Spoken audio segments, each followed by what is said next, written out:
Bienvenue, tu écoutes Be The One, la voix qui t'accompagne quand tu reviens à toi, quand tu t'expands, quand tu es déjà. Alors, arrête d'être qui tu n'es pas et crée depuis ton vrai toi. Be The One. Et si le vrai pouvoir était simplement d'être toi? Le pouvoir d'être soi. Sur le papier, cela paraît très simple. Aujourd'hui, je réponds à cette question. Pourquoi est-ce si difficile d'être réellement soi-même? Je suis Andrea et ici, je ne suis pas là pour te convaincre. Je suis là tout simplement pour te rappeler qui tu es. J'accompagne celles et ceux qui ne veulent plus simplement construire une vie, mais incarner leur véritable identité. Alors beaucoup pensent que être soi-même est naturel, instinctif, presque automatique. Pourtant, dans la réalité, la majorité des êtres humains ont grandi en intégrant des systèmes de croyances qui ne leur appartiennent pas vraiment.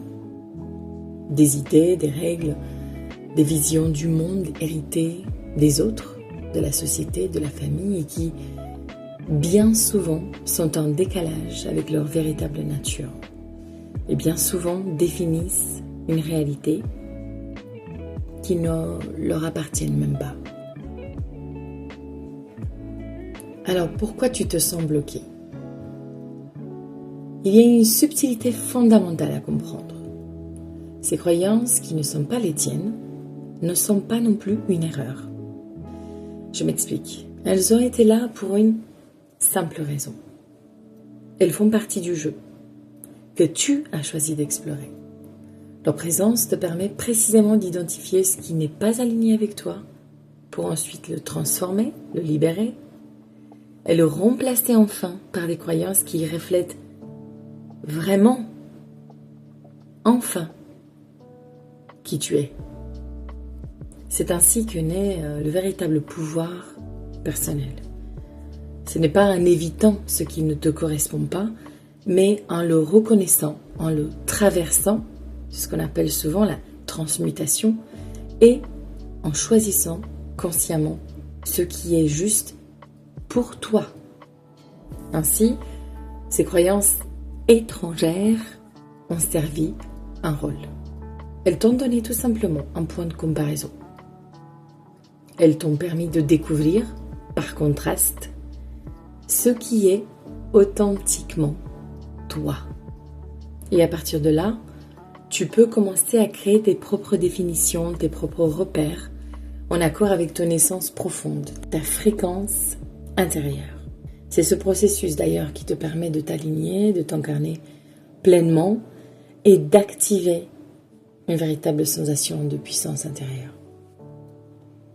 Le vrai lâcher-prise. Pour t'orienter, il existe des indicateurs naturels. Et moi j'en ai deux. L'excitation ou l'enthousiasme et la synchronicité. Ce qui t'appelle avec évidence, ce qui s'aligne sans effort apparent, ce sont des signaux. Mais suivre cela demande une forme de lâcher-prise, en effet. Et il est essentiel de comprendre que lâcher-prise ne signifie pas abandonner le contrôle. Cela signifie abandonner l'idée de ce que le contrôle devrait être. Je dirais même le cadre. Il faut lâcher prise sur le cadre pour reconnaître que tu es déjà en contrôle d'une manière beaucoup plus organique et naturelle. Tu es déjà en train de diriger ton expérience, mais tu joues parfois à faire semblant que ce n'est pas le cas. Lâcher prise, c'est accepter de te laisser porter par le courant qui est véritablement toi. Ce courant, c'est exactement où t'amener. Il te guide vers des expériences dont tu as réellement besoin, même si elles ne correspondent pas toujours à ce que tu crois vouloir. Car ce que tu veux, ce que nous voulons généralement, n'est pas toujours aligné avec ce dont tu as besoin. Tes désirs peuvent parfois être influencés par des croyances limitantes ou des constructions de l'ego. Mais ce dont tu as besoin pour être pleinement toi, cela est toujours juste et en temps. Et lorsque tu fais confiance à ce mouvement intérieur, alors tout commence à s'orchestrer, bien évidemment. Le basculement, c'est lorsque tu commences à lâcher ces croyances qui ne t'appartiennent pas, car quelque chose devient immédiatement perceptible. C'est quoi? C'est tout simplement tu te sens plus libre, plus léger, plus vivant. C'est un indicateur très simple, mais extrêmement fiable. Ce qui n'est pas aligné avec toi te pèse. Cela crée une forme de lourdeur, de résistance, comme si chaque mouvement demandait un effort supplémentaire. Tu remarques que tu trouves des raisons, souvent d'ailleurs très logiques en apparence, pour ne pas suivre ce qui t'appelle profondément, même des excuses, je dirais.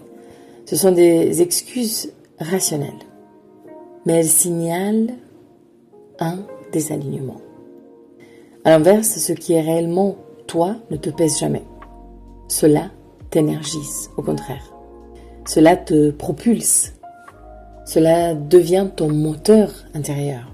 Lorsque tu agis à partir de ce qui t'enthousiasme vraiment, une énergie naturelle se met en mouvement. C'est pas pareil, c'est très différent.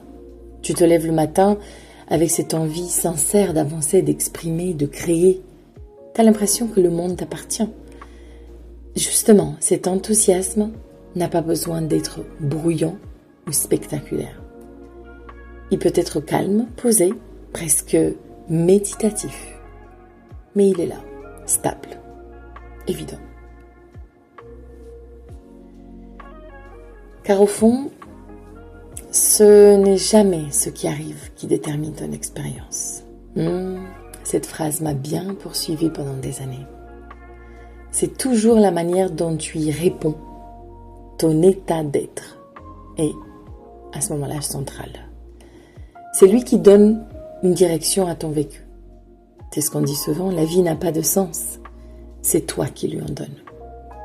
Et si tu choisis de rester dans un état aligné avec ton essence, alors, peu importe les circonstances, tu seras toujours capable d'en extraire quelque chose de bénéfique. Crois-moi. Chaque situation devient alors une opportunité d'alignement et de croissance. Pas d'obstacle et de stagnation. Ton pouvoir ne disparaît jamais. D'ailleurs, il n'a jamais disparu. Il ne fait que circuler ou se contracter en fonction de ton état. Et ton rôle fondamental dans cette vie est tout simplement d'être pleinement toi. D'écouter ce signal. D'incarner cette version unique que tu es. Sans compromis, sans dilution et je dirais même sans négociation. C'est là ton véritable objectif. Pas devenir quelqu'un d'autre, mais être toi, dans toute ta singularité. Et la manière dont tu choisis d'exprimer, alors là, cela t'appartient entièrement. La liberté. Alors cela ne suit pas toujours le timing que ton mental souhaiterait imposer. Mais le timing de la vie est toujours précis. Tu n'as rien manqué, rien à rater. Tout ce qui est nécessaire pour ton évolution se présentera au moment juste. La seule manière de perturber ce flux est justement de t'inquiéter constamment, de douter, de te demander si tu vas passer à côté de quelque chose. C'est ça le véritable obstacle. Sinon, tout arrive. Toujours. Chaque expérience, chaque étape, même celles qui semblent inconfortables, ont leur propre fonction. Elles te préparent, t'enrichissent et t'affinent même. Et même lorsque quelque chose ne correspond pas à tes préférences, cela reste une opportunité. Une opportunité de te positionner, de rester aligné, de ne pas tomber dans un état négatif à cause de ce qui se présente. je dirais que c'est vraiment une opportunité de savoir ce que tu ne veux plus expérimenter. Et justement de choisir le contraire. Si tu maintiens ton état d'être aligné, tu pourras toujours transformer ce qui arrive en quelque chose qui te sert.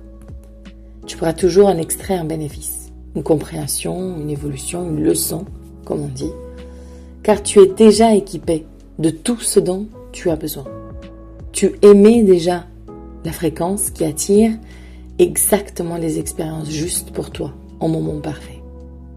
Et lorsque tu assumes pleinement qui tu es, lorsque tu incarnes enfin cette fréquence sans compromis, alors tout s'imbrique, comme une pièce de puzzle parfaitement ajustée aux autres, sans effort, sans lutte, simplement parce que tu es enfin à ta place, en étant exactement qui tu es.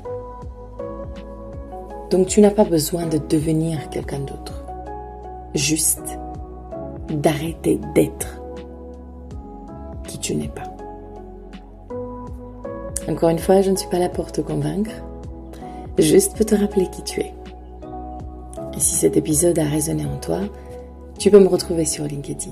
On continue ces conversations ailleurs.